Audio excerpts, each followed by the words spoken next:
College के canteen में शाम का वक्त था। 5 दोस्त अगले ट्रिप की बातें कर रहे थे। यार इस बार कहीं अलग चलते हैं, गोवा हर बार बोरिंग हो गया है। मयूर चुपचाप मोबाइल देखते हुए बोला, एक जगह है जहाँ लोग दिन में भी पूरे आराम से नहीं घूमते। सबकी नजर उस पर गई। कहाँ? मयूर ने सिर उठाया। दुमास बीच। एक पल की खामोशी। सूरत वाला दुमास? हाँ, मेरे गांव के पास है। कुशल की आंखों में चमक आ गई। अच्छा, वही हॉन्टेड बीच जिसके बारे में रील्स आती रहती है। मयूर हल्का सा मुस्कुराया, पर उसकी आंखें गंभीर थी। रील्स से पहले मैंने उसकी कहानी अपने गांव के बुजुर्गों से सुनी थी। मयूर ने कुर्सी पीछे खिसकाई। मेरी दादी कहा करती थी, जो कोई तमाने रात्रे दुमा सामाम नामा थी बोलवे तो पाचाला पारी ने जोसो नाहिम। मतलब दुमास में रात को अगर कोई नाम लेकर बुलाए तो पीछे मुड़कर मत देखना। ये सब अफवाहें होंगी। हो सकती हैं, पर मेरे गांव में मछुआरे सूरज ढलने के बाद उस तरफ नाव नहीं ले जाते। नील अब तक चुप था। उसने बस इतना कहा, हर कहानी ऐसे ही शुरू होती है, पहले डर फिर उत्सुकता। तो यार वहीं चलते हैं ना, वैसे भी ट्रिप तो प्लान कर ही रहे हैं, साथ ही मयूर का गांव भी देख लेंगे। नहीं, ऐसी जगहों पर जाना कोई समझदारी नहीं है। हाँ, मैं बिल्कुल नहीं आऊंगी अगर वहाँ रात रुकना हुआ। नील कुछ नहीं बोला।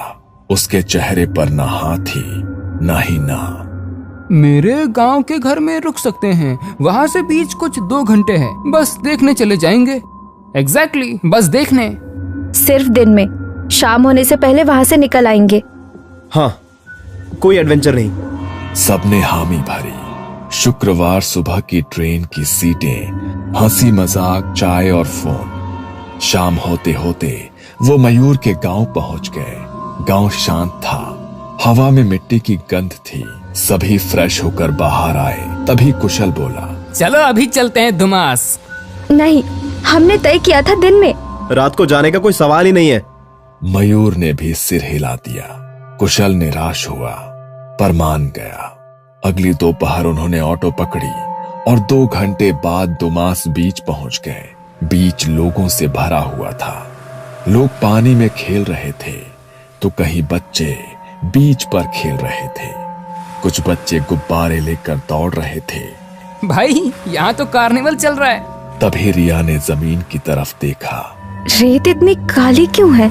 नील ने पैर से रेत उड़ाई। ये रेत इतनी लूज है जैसे नीचे गड्ढा हो। कुशल ने मयूर की तरफ देखा।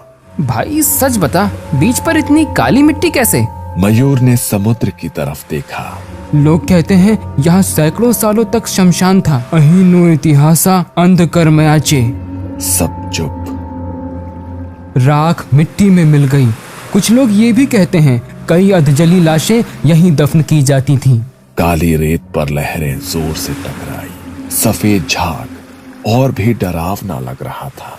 सरकार ने बाद में शमशान दूसरी जगह शिफ्ट किया ताकि लोग समंदर के किनारे आ सकें। पर डर अब भी यही है। दिन में दुमास साधारण लगता है, पर कुछ जगहें अपना अतीत कभी पूरी तरह छोड़ती नहीं। दोपहर ढलने लगी थी। समुद्र की हवा अब ठंडी नहीं, भारी लगने लगी थी। अच्छा, एक बात नोट की तुम लोगों ने? सब रुक गए। पीछे तक लोग ही लोग हैं, पर यहाँ से आगे कोई भी नहीं। सच में जहां वो खड़े थे वहां से आगे बीच पूरा खाली था। तभी रेत पर झुका हुआ एक आदमी दिखाई दिया।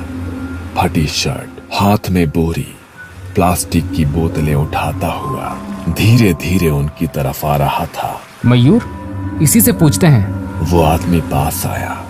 उसकी आंखें थकी हुई थी और आवाज में अजीब ठंडापन।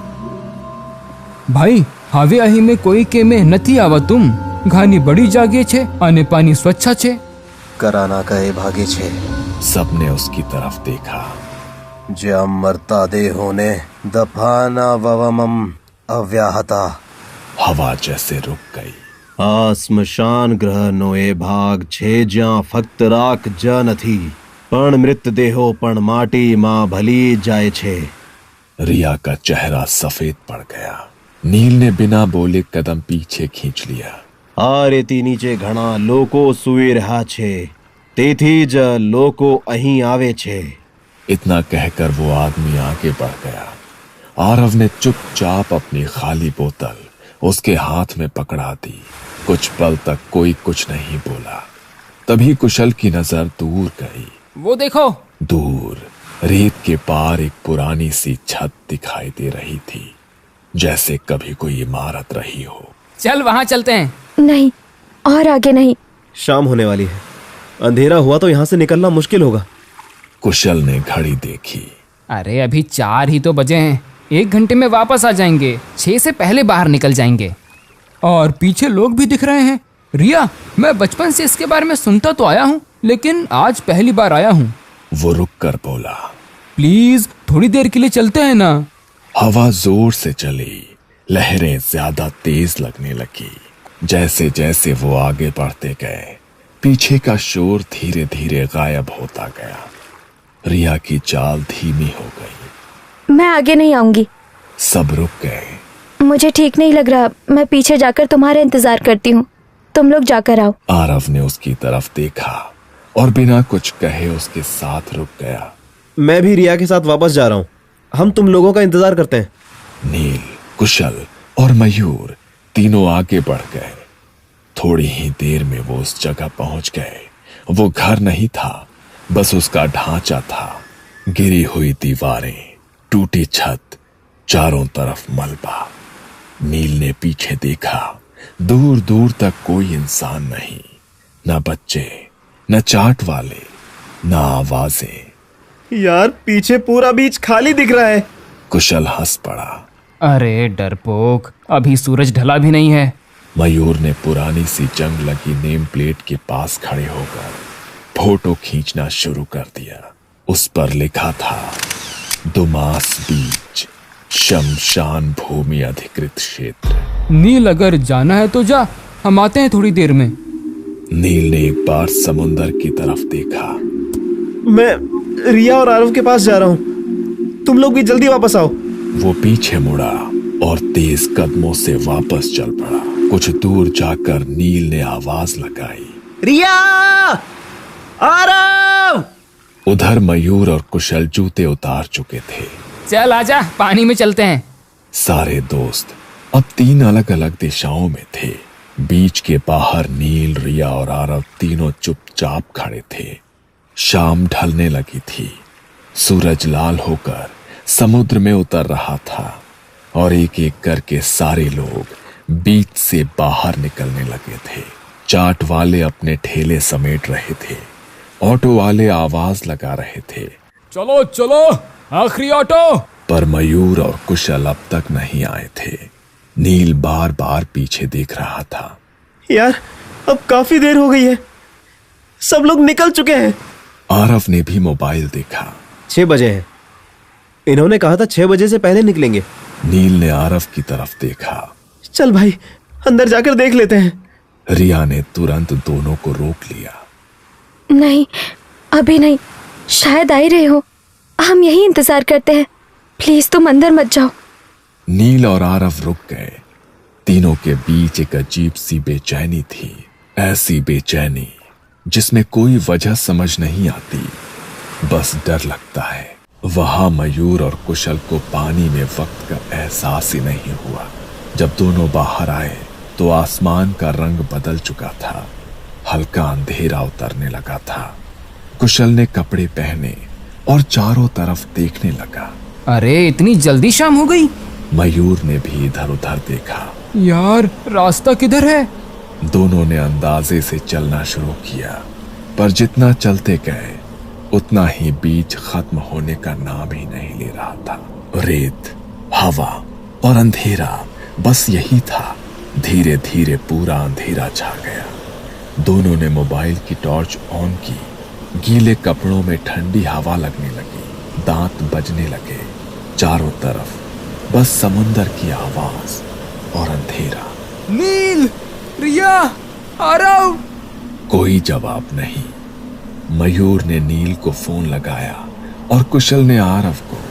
कहाँ हो तुम लोग? हम बाहर खड़े हैं, सब लोग कब का निकल गए हैं। हम चलते रहे पर रास्ता नहीं मिला। लग रहा है जैसे गोल गोल घूम रहे हैं। इतने में कॉल कट गई। कुशल ने मोबाइल देखा, बैटरी डेड। मयूर के फोन में 1% बैटरी बची थी।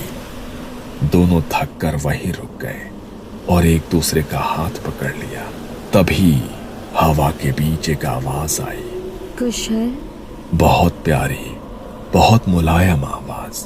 थोड़ी देर में फिर से, कुशल।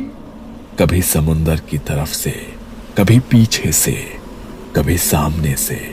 दोनों की रूह कांप गई। तभी मयूर के दिमाग में एक ख्याल आया, शायद हमारे दोस्त ढूंढने आए हों। दोनों आवाज की दिशा में भागने लगे। तभी दूसरी तरफ से आवाज आई, मयूर, तुम आइम सुम करे रियो छे। दोनों वहीं रुक गए और पीछे मुड़े। मयूर का चेहरा सफेद पड़ गया। ये तो मेरी दादी जैसी आवाज है। कुशल ने डरते हुए पूछा, तेरी दादी? मयूर ने धीरे से कहा, 8 साल पहले वो खेत से वापस नहीं लौटी थी। लोगों ने बहुत ढूंढा पर कभी नहीं मिली। कुशल का डर अब काबू से बाहर था। डर से पैंट गीली हो चुकी थी। भाई मुझे यहाँ से निकलना है यार, मुझे मरना नहीं है। तभी हवा में जलती लकड़ी की बदबू फैल गई। उन्होंने पीछे देखा, दूर से धुआं उठ रहा था। वो उल्टे दिशा में भागे कि अचानक पैरों के नीचे पानी आया। दोनों चौंक गए। हम पानी में कैसे आ गए? वो फिर उल्टी दिशा में भागे और फिर रुक गए। उन्हें सामने सफेद कपड़ों में चलता हुआ साया दिखने लगा। दोनों डर के मारे नीचे बैठ गए। आज तो खत्म हो गए भाई। उसने फोन देखा। रात के 12 बजे थे और तभी फोन ऑफ हो गया। अचानक कुत्तों के रोने की आवाज आने लगी और 10-12 कुत्ते भौंकते हुए उनके पास आए और उन्हें घेर लिया। कुशल बेल्ट उतार कर घुमाने लगा। मयूर उन पर मिट्टी फेंकने लगा। वो दोनों चीखे और धीरे धीरे पीछे हटने लगे। तभी मयूर को गीली मिट्टी मिली। उसने गीली मिट्टी फेंकी। दोनों लड़खड़ा कर फिसले और सामने देखा तो कुत्ते गायब हो चुके थे। फिर वही लकड़ी जलने की बदबू आने लगी। दूर से कुछ लोगों की आवाज आने लगी, राम नाम सत्य है, राम नाम सत्य है। किसी की अंतिम यात्रा जा रही थी। दोनों उठे और उम्मीद में उनकी ओर चलने लगे। तभी वो सब लोग जलती लकड़ियां लेकर उनकी तरफ दौड़े। मयूर और कुशल पीछे मुड़कर भागने लगे और पानी के पास पहुंचे। उन्होंने पीछे देखा, लोग अभी भी चिल्लाकर उनकी ओर आ रहे थे। वो दोनों पानी के अंदर भागे और फिर पीछे देखा तो कोई नहीं था। तभी समुंदर से एक विशाल चमकती हुई आकृति उठी। दोनों थकान से चीख भी नहीं पाए, बस भागते हुए बाहर आए। तभी फिर से कुत्ते भौंकने की आवाज आने लगी। जलती लाशों की बदबू, राम नाम सत्य की आवाजें, सारी चीजें एक साथ होने लगी। थकान से उन्हें चक्कर आने लगी और दोनों नीचे गिर पड़े और बेहोश हो गए। अगली सुबह नील, रिया, आरव, मयूर के मामा और पुलिस के साथ बीच पर पहुंचे, उस पुरानी इमारत के पास जहां कुशल और मयूर गए थे। पर वहां पर कोई नहीं था। वो उन्हें ढूंढते हुए आगे गए। कुछ दूर पानी के किनारे मयूर और कुशल बेहोश पड़े मिले।